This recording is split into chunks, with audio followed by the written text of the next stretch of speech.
सलाम इंडिया, आप देख रहे हैं इंडियन क्राइम न्यूज। नमस्कार दोस्तों, आप देख रहे हो Indian crime news. Indian crime news में आप लोगों का सभी का स्वागत है। आज हम आए हुए हैं सांकी गांव में, जो कि छाता मतरा उत्तर प्रदेश में पड़ता है, जो कि दबंग लोगों के द्वारा कुछ ज़मीनों को हथियाया जा रहा है और उन पर कोई लगाम नहीं लगाने वाला है। आज हम सुनते हैं उन्हीं की मुंहजबानी से। बताइए प्रधान जी, क्या चाहते हो? क्या चाहिए? वीरपाल सिंह पूर्व प्रधान, वीरपाल सिंह यशवंत सिंह पूर्व प्रधान साथ। हमारे गांव में फर्जी प्रस्ताव को आधार मानकर, जबकि यहाँ पर कोई भूमि संबंधी प्रस्ताव जो है 2009 से आज तक हुआ ही नहीं। 2009 तो दूर रही, ये जिस जमीन में प्रस्ताव हुआ है, ये जमीन काफ़ी जमाने से गऊ चारे के चारागाह है। पुरखा सैकड़ों सालों से पहले से यहाँ बहुत प्रधान हुए, किसी ने इस जमीन को टच नहीं किया। अगर ये इस गांव में आकर के और प्रस्ताव रखते तो गांव इस प्रस्ताव को कैंसिल करा देता। इसलिए इन्होंने एकांत में पटवारी में, जहाँ पटवारी का निवास कहीं मथुरा पर रहा है, जानका सूत्रों से ज्ञात हुआ है, वहीं पर इन्होंने फर्जी प्रस्ताव बनाए। इन प्रस्तावों में किसी भी अध्यक्ष के साइन जो है वो असली नहीं है, नकली है। मेंबरों के साइन है वो नकली है। और जो प्रस्तावक होता है, मुख्य जो है का प्रस्ताव का जो है का अनुमोदन जो करता है, उन अनुमोदन करता चरण सिंह पुत्र रामस्वरूप उस समय 2009 में मेंबर था, सदस्य था। उसको भी जो है अनुमोदन प्रस्ताव में जो है फर्जी दिखाया गया है। फर्जी प्रस्ताव होने के बाद में और एक एक घर में 5-5 पट्टे दे दिए गए, जो पट्टे के हकदार हैं उनको छोड़ करके। और उसके बाद में ये हुआ है कि 2009 में सुगरी प्रधान जो है वो सस्पेंड हुआ। 6 महीने को छीतो पुत्र खेमा के पास शासन आया, मनोनीत प्रधान हुआ। उस मनोनीत प्रधान ने कोई प्रस्ताव नहीं किया। जब उसका टाइम खत्म हो गया तो चुनाव हुआ। चुनाव में ब्रजगोपाल प्रधान चुना गया। तो उसमें ये किया गया कि जो प्रस्ताव रजिस्टर था सुगर सिंह जमाने का ना, उसको तो गुम कर दिया और उसके बाद में नया रजिस्टर बनाया। नए प्रस्ताव रजिस्टर में जो प्रस्ताव जो किया छीतों का बैक डेट में किया, और बैक डेट के प्रस्ताव में इन्होंने सारे 178 पट्टे काटे गए। एक एक घर में 5-5, 4-4, 5-5, 4-4, 5-5 साधन संपन्न लोग, जिनके पास लाखों की संपत्ति है, गाड़ी है, घोड़ा है, वो कभी भूमिहीन नहीं है, कभी मजदूरी करने नहीं जाते, ऐसे लोगों को इन्होंने उस प्रस्ताव में, जो मनमानी हुआ ना, वो तो पैसा जो पैसा देता गया उसे करते गए। तो पैसा नहीं लेकर 10-20 हज़ार रुपये एक पट्टे पर उन्होंने पैसा लिया, वो लेकर के उन्होंने पट्टे फर्जी काट दिए। उसकी शिकायत जो है हमने माननीय मुख्यमंत्री योगी आदित्यनाथ जी द्वारा गोरखपुर भी गए। गोरखपुर जनता दरबार में हमने वहाँ पर जो है अवगत कराया, और वहाँ पर लखनऊ अवगत कराया।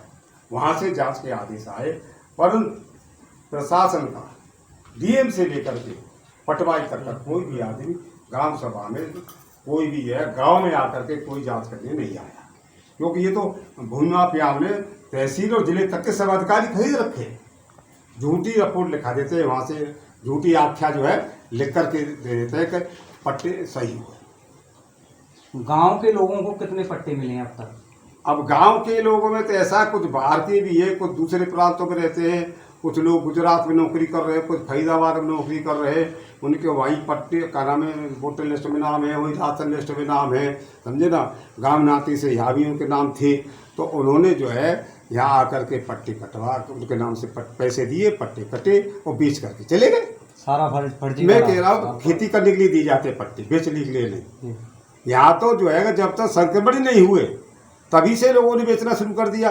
दूसरी बात यह है कि दखल कब्जा, तहसील में दखल जब दिया जाता है, जब यहाँ पर कब्जा दे दिया जाता है पट्टेदार को, किसी भी पट्टेदार को ये नहीं मालूम है कि हमारी ज़मीन कहाँ पर है। किसी भी पट्टेदार को जो है ज़मीन नाप कर नहीं दी गई, तहसील में फर्जी दखल दे दिया गया। फर्जी दखल के आधार पर लोगों ने मुकदमा किया। 12 साल तक मुकदमा को अटकाए रखा वहाँ पर जो है जिले पर, और वहाँ पर उन्होंने पैसा लेकर के और उस मुकदमे को वापस कर दिया। सरकार को पता ही नहीं चलने दिया। भाई सरकार को पार्टी नहीं बनाया इन्होंने, सरकार को, सरकारी वकील को किसी को पार्टी नहीं बनाया इन्होंने। यानी तो हर काम 2 नंबर का होता रहा, और 2 नंबर का तो प्रस्ताव हुआ, 2 नंबर में दखल हुआ, और भैया 2 नंबर में सब बिक गए। कौन से प्रकरण में कौन से सन में हुआ था? ये 2009 में 2009 में 2009 से? जी हाँ। 2009 से 2024 तक अभी तक कोई संशोधन नहीं है? कोई संशोधन नहीं, यही संशोधन है। फर्जी दखल दिया, फर्जी दखल के आधार पर उनको फर्जी भी बेच रहे हैं। तो कहने मतलब है, फिर वो ये है कि उनको बेच दिया, किसी लगे हुए थे ना, किसी को 2 लाख में, किसी को 4 लाख में, किसी को 5 लाख में, उनको सबको भाई ये बहका के बहका करके ये तो कैंसिल हो जाएंगे, ये तो कैंसिल हो जाएंगे, ऐसे कह करके बहका के सबसे पट्टे खरीद ले गए, और उन्हीं पट्टे को ये करोड़ों में बेच रहे, घुमा दिया उन्हीं पट्टों को, जो इन लोगों से बहला फुसका कर ले लिए गाँव वाले। तो कुछ उन लोगों का भी साथ मिल रहा होगा जो दबंग लोगों के टाइप में होते हैं? भाई दबंग लोग साथ है, राजनीतिक रसूलदार है, समझे ना भाई। तहसीलदार कहता है साहब मुझे मालूम है कि जो है का ये सब फर्जी काम है, पर क्या करूं, मजबूर हूँ। एसडीएम कहता है मुझे पता है सब काम फर्जी है, पर मैं मजबूर हूँ। तो कारण कहाँ अटक रहा है? कारण ये अटक रहा है कि इन पर दबाव है राजनीतिक किसी न किसी का। भाई 2 काम हो गए, दबंग और क्या नाम है भूमि माफिया को पैसा, और राजनीतिक उसूल, है ना। प्रशासन यहाँ दबा हुआ है पूरा, इसकी जांच करना नहीं चाहता है। इसमें जांच करेंगे तो इसमें अधिकारी न पेंगे क्यों गलत हुआ है।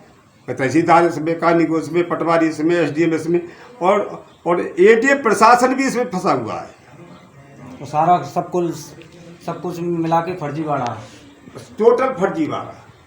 बाबा टका से बाजी, टका से राजा, अंधेर नगरी अंधा राजा, बारे बात वो वाला हिसाब हो गया। हाँ। अंधेर नगरी चौपट राजा, टके से भाजे, हाँ। टके से खा जा, यही होता है। यही हो रहा है यहाँ। आइए सुनते हैं और बाबा की जुबानी। तमाम महत्वपूर्ण खबरों के लिए देखते रहिए इंडियन क्राइम न्यूज।